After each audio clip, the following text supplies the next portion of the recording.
যে কিছু মহল চাইছে যে বাংলা সিনেমার যেন উন্নতি না হয়। এটা যারা অ্যাকশন ওরিয়েন্টেড থেকে বেরিয়ে এসে একটি গল্পের একটি সুন্দর একটি রোম্যান্টিক একটি ফিলের সিনেমা দেখতে পছন্দ করে, তাদের এই সিনেমাটা খুব ভাল লাগছে। এবং অনেকে, আমি রিভিউগুলো দেখছিলাম কিছুদিনের, তো সেখানেও আমি দেখতে পাচ্ছিলাম যে তার মধ্যে রিভিউ নিয়ে কথা বলতে একটু আগে বলে নেই যে একজন বিশিষ্ট হল মালিকের রিভিউ আমি দেখলাম, যে এই সিনেমা হল মালিক আক্ষেপ করেই বলছেন, এবং খুব বড় একটা হল তাদের বগুড়ায়, খুব চমৎকার সিনেমা হল করেছে। সো সেই সিনেমা হল মালিক বলছে যে ফার্স্ট ডে ফার্স্ট শো তো কোরবানি ঈদে মহিলারা দেখতে আসে না, কোরবানির ঈদ কোরবানি থাকে। একটা সিনেমায় পজিটিভ নেগেটিভ রিভিউ হয়, শুধুমাত্র নেগেটিভ রিভিউ কেটে কেটে কেটে কেটে কেটে কেটে শুধু নেগেটিভ রিভিউ প্রচার করলো প্রথম দিন। এর ব্যাপারটা বুঝলাম না। এই আক্ষেপটা কার প্রতি? আক্ষেপটা কি আমার প্রতি? এই চক্রান্তটা কার প্রতি? আমার প্রতি? এই চক্রান্তটা কার প্রতি?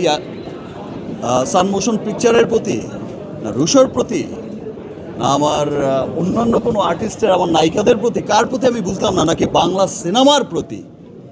নাকি যারা চাইছে যে বাংলা সিনেমার উন্নতি চাইছে না শুধু তাদের, মানে তারা চাইছে, কিছু মহলই চাইছে, স্পষ্ট ক্লিয়ারই হয়ে যায় যে কিছু মহল চাইছে যে বাংলা সিনেমার যেন উন্নতি না হয়, যতটুকু এসেছে তার থেকে যেন আবার পিছিয়ে সেখানেই চলে যায়, আর যেন নতুন ধারার কোনো গল্প সৃষ্টি না হয়, আবার যেন একই ধারার গল্প বলতে বলতে বলতে বলতে এক সময় বলে যে বাংলা সিনেমা তো শুধু এই, আর তো কিছু দেখি না, শুধু মোটর গান, মেশিন গান, মারামারিও হবে, সব ধরনের সিনেমা হবে।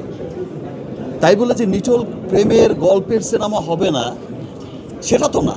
তাই বলে যে মধ্যবিত্ত আপার ক্লাসের গল্প হবে না, সেটাও তো না।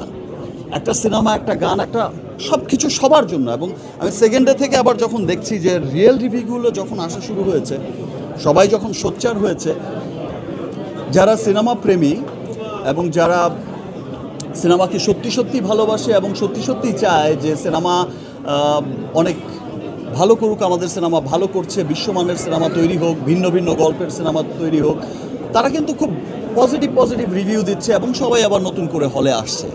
তো সেই বিষয়টাকে আমি অনেক সাধুবাদ জানাচ্ছি, সবাইকে অনেক অনেক ধন্যবাদ।